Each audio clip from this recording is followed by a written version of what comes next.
le premier point à mettre en relief, et cela a une valeur capitale dans les débats,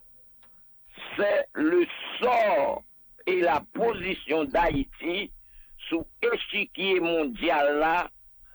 au moment où trois grandes puissances parmi les plus décisives du monde et de l'histoire, les États-Unis,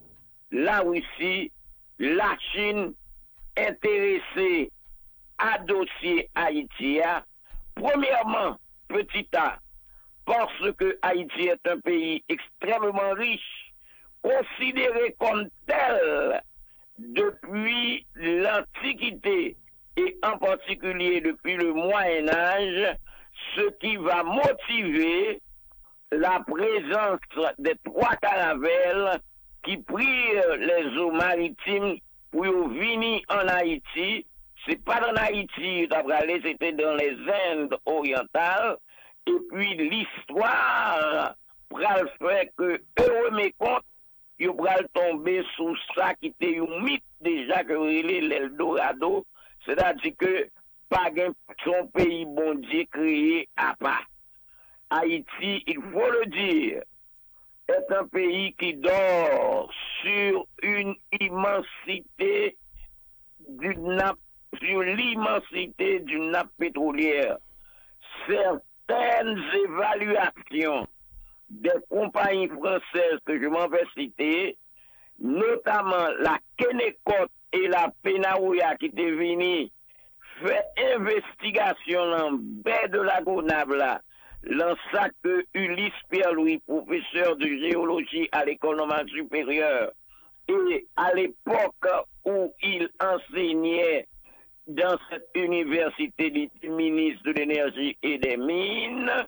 eh bien, il y aurait ça, le géosynclinal de la Gonave.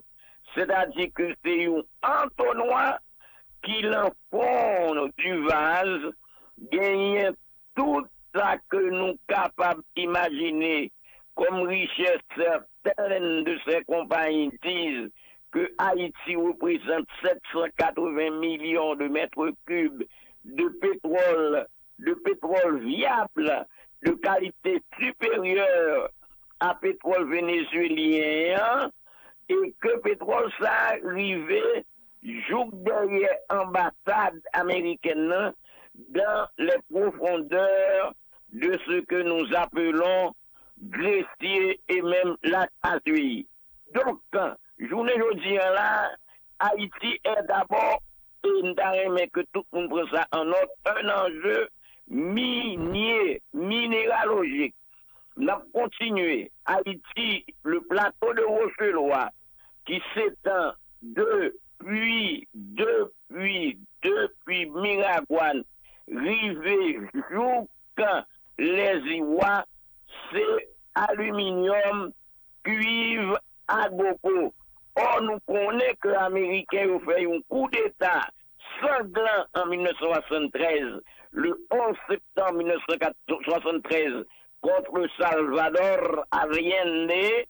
pour ressources en cuivre de la Alcoa, ALCOA, et la ITT, qui est une grosse compagnie téléphone, qui utilisait en matière de fabrication des fils de courant et de distribution électrique les richesses détenues dans le sol des Chiliens et qui sont là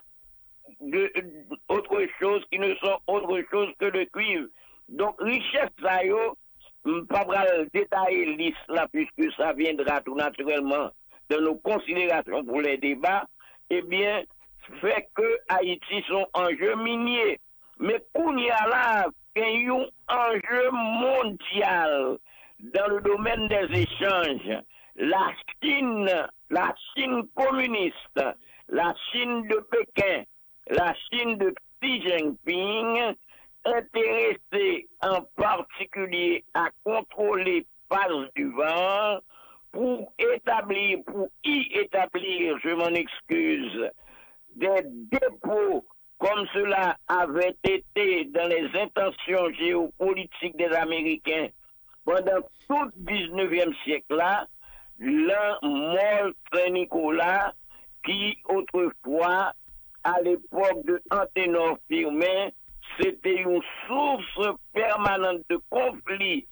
entre département affaires étrangères Haïti et département affaires étrangères, the State Department of the United States of America, they were always in conflict about this kind of subject. C'est-à-dire que tu as un conflit permanent sous ce type de sujet ça, c'est-à-dire les charbons disponibles du côté du Mall Saint-Nicolas. Eh bien, journée aujourd'hui là, la TIN besoin établi une série de ports ou un port, des séries de ports ou un port, en particulier de conteneurs qui viennent avec une série de produits qui pourraient exportables pour tout continent latino-américain et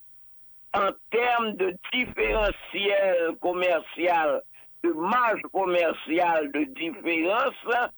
prix qu'on va payer pour que produit sorti de Pékin pour y aller directement aux États-Unis, il prend 50% de fois réduit si que au voisinage même de Miami, ou vient gagner un port, tant que Mall Saint-Nicolas qui a recevoir une fois et demie la 6e flotte nord-américaine. Donc, la Chine a une puissance économico-commerciale dans la zone. Ça, son gros problème pour la diplomatie américaine depuis que la Chine mettait pied le Saint-Domingue et que actuellement, la peut manipuler le gouvernement, monsieur le président, tête chargée que Aurélie Abinader là. Et l'autre détail qui pourra venir au fur et à mesure du déroulement du cadre d'analyse théorique que nous pourrons faire et pratique pour après-midi, dans ça qui pourra discuter en dedans Conseil de sécurité. Parce qu'il est évident aussi qu'un partenaire tel que la Russie soviétique, non, il s'agit de la Fédération de Russie de Vladimir Poutine. Vladimir Poutine est intéressé à pétrole là, parce que il semblerait que Gazprom ait eu l'opportunité de négocier avec précédent gouvernement en parlant de Jovenel Moïse à travers l'ambassadeur de la Russie à Caracas, Venezuela, un traité ou bien un accord ou bien il y a gagné un protocole de négociation pour que la Russie ait gagné possibilité pour l'installer en Haïti des centres de recherche pour pétrole là, et ça, la cause, ce serait l'une des causes, ou serait éventuellement le mécanisme de prise de décision de ça qui arrivait, président Jovenel Moïse. Non, c'est bien dommage. Ici, avec la Chine, on dit nous, là, la Chine besoin de gagner gros moyens pour installer infrastructure douanière pour exporter vers les États-Unis. C'est peut-être ça la fois que le projet qui a accompagné éventuellement le gouvernement Sony, il veut que M. Kenya vienne contrôler douane, vienne contrôler frontières, vienne contrôler grosses sources d'argent, mais surtout douane. Or, la Chine besoin gagner même bagaille, c'est-à-dire que la douane pour l'exporter vers le marché américain et vers le marché sud-américain, pas de problème.